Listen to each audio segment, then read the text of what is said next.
Bill Hicks at 25.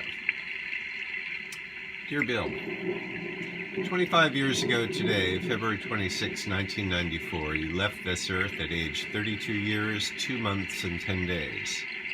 We miss you. You are not forgotten. You are my generation's Mark Twain. Today, in 2019, the world you predicted is here.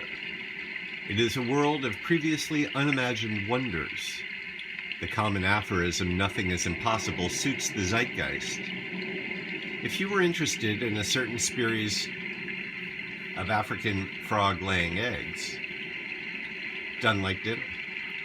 The internet is a great equalizer, but the mind controllers versus the free thinkers make it an ongoing struggle. Vladimir Putin has installed an idiot racist in the White House, and it is far worse than anything Richard Nixon and his enemies list ever conjured. Woe is the human race being 2 minutes to midnight. My Nobel laureate friends at ICANN, International Campaign to Abolish Nuclear Weapons, tell me.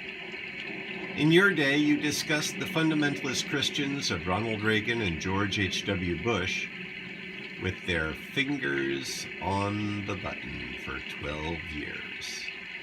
Today, it is known that on the day that John Hinckley Jr. shot 6 bullets at President Reagan, that his vice president, George H.W. Bush, was supping at John Hinckley Sr.'s house in Maine. Hinckley Sr.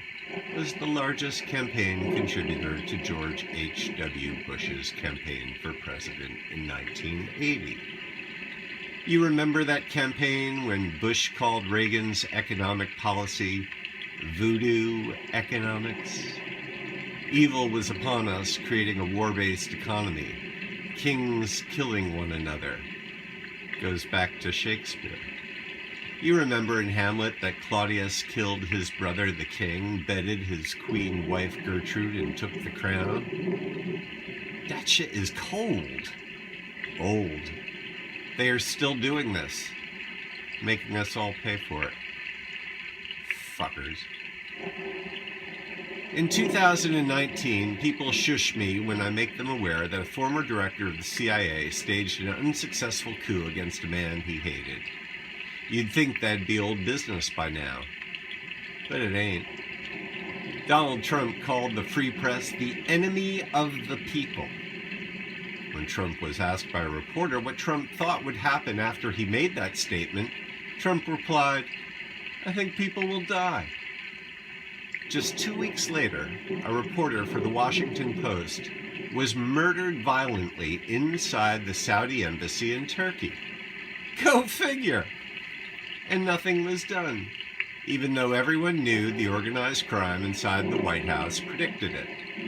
It was similar to the Waco, Texas mass murder in 1993 of 27 children you showed banned tape of in some of your final performances.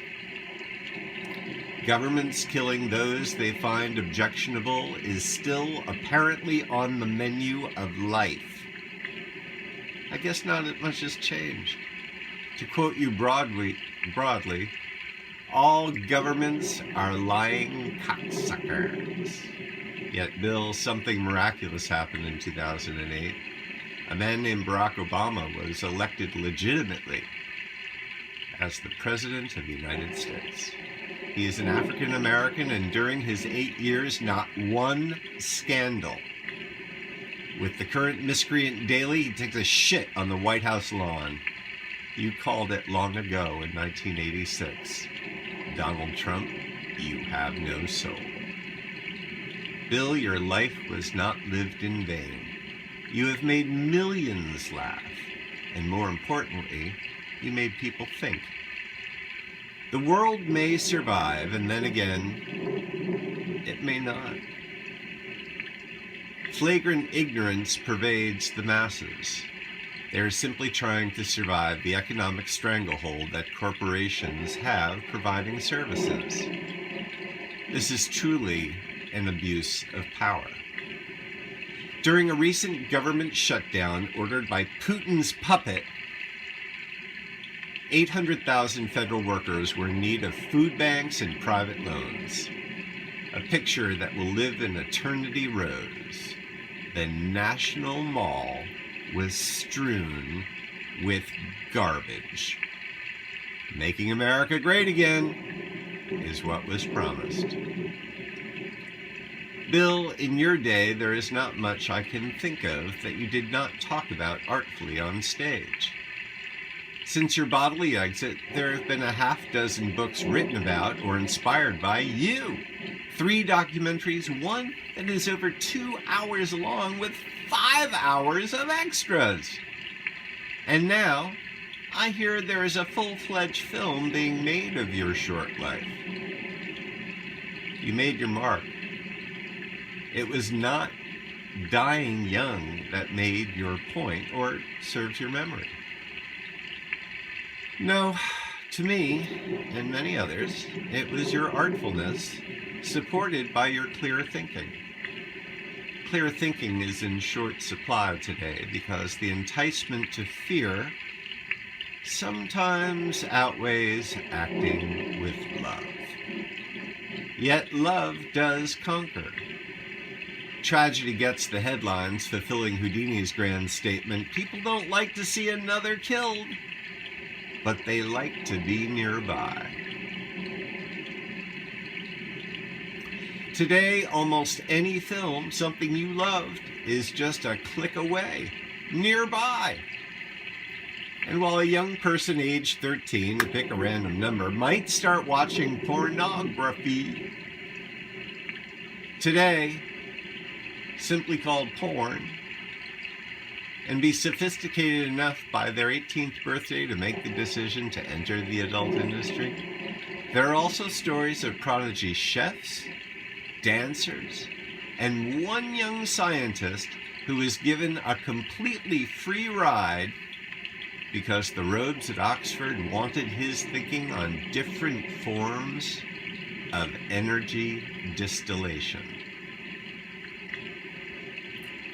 2019 is a world hanging on by a thread where embracing the more switched-on and chance-taking, to quote McKenna again, does yield tangible results. One man lives in his car, receives money from machines, and makes his income by carrying a portable forge, and he makes knives. Another 22-year-old woman learned of orphans without care and has since raised funds and now built a care facility that looks after 122 people born into oblivion. I know that money is thought to run the world, but that isn't quite true. There is a silent majority growing minute by minute that has a concept that actually has legs. Pay it forward. I once saw a man laying destitute on Park Avenue, and I approached him asking if he were an undercover cop. He laughed and told me his sad story. I gave him the oatmeal and coffee I had just purchased for my lunch, telling him the only thing he could do is do something nice for someone when he was able. He smiled and said, "You bet I will. Pay it forward." My mother's great line, written as advertising copy, is true. Give until it feels good. People who have never heard of you question how you are called the outlaw comic. Yet, you are also known as one who tried to change the world for the better. Outlaws changing the world? Well, I need not tell you that Robin Hood, the Lone Ranger, Batman were fictional creations. Yet, the model exists in reality in what you did with your life. You are a real hero. What makes me cry with deep appreciation for your talent is your final TV special done in London, Revelations. You truly hit another very rare level of performance. Educational entertainment doesn't even begin to describe what happened on that stage. It is hilarious, deep, and insightful. You were and continue to be a great agent of change. I don't know if more mass genocide will take place. I don't know if what ails world society will ever heal. But I do know it doesn't matter. Like a smear in the shale, like the Rampherinky or the Trilobite or others who came and went, McKenna told us, of the fate of humanity. Humans are so conceited to assume they are the only life forms in an ever-expanding universe. Such will be the last, if at all, to realize their perception is deeply flawed. Humanity stands at a precipice. Coexistence or no existence? The wall builders see division as a solution, creating a world where only the financially wealthy exist. The joke is on them! There will be no one to clean their pool. So we need to do, as you suggested, take that 5 grams, open the mind, and evolve. 25 years after your death today, on February 26, 2019, I wish I knew the outcome. But I don't. I don't think anyone else does either. Only the cursed and the blessed have real prescience. My life is better because you lived. Your family has persisted in the very noble task of keeping everything you left behind alive. Bill, you are deeply appreciated. You offered clear thinking to a world going off the rails. 2019 needs you.